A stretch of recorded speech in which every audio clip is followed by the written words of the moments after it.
আচ্ছা, ভগবান কোথায় আছে, ঈশ্বর কোথায় থাকে? আমি আজকের হাওড়া ময়দান থেকে মেট্রোতে উঠছিলাম।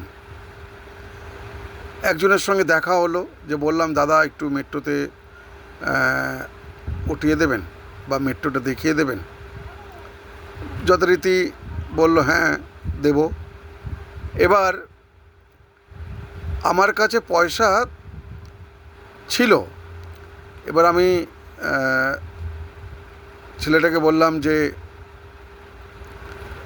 কত টাকা টিকিট সল্টলেক স্টেডিয়াম? বললো 20 টাকা। এবার আমি 20 টাকার মতো দিলাম, 20 টাকাই দিলাম।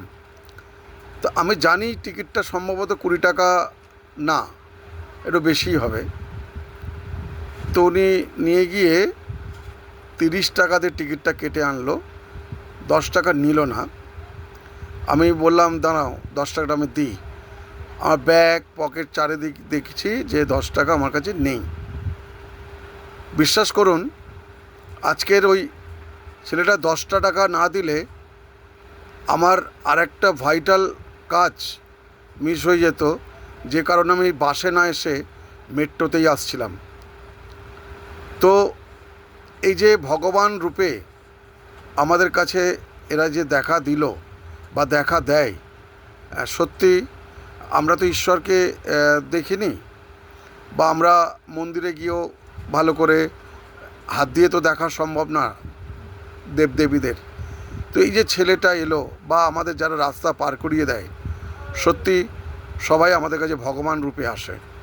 যারা আমরা চোখে দেখতে পাই না, কেউ বাসে তুলে দেয়, কেউ আমাদের রাস্তা পার করিয়ে দেয়, কেউ আবার ঠিক জায়গায় পৌঁছিয়ে দেয়, কেউ আবার যে বলে ডান দিক না বাঁ দিক, ঠিক রাস্তাটা দেখিয়ে দেয়।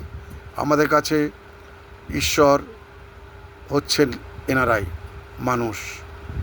আপনার যদি মনে হয় তাহলে আপনি কমেন্ট এবং শেয়ার লাইক করে একটু আমার এই ভিডিওটা সেই সমস্ত মানুষদের কাছে পাঠিয়ে দেবেন যারা প্রতিনিয়ত আমরা যারা দেখতে পাই না আমাদের সাহায্যের হাত বাড়িয়ে দেয়।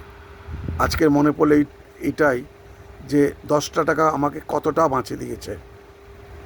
ধন্যবাদ সেই ছেলেটাকে।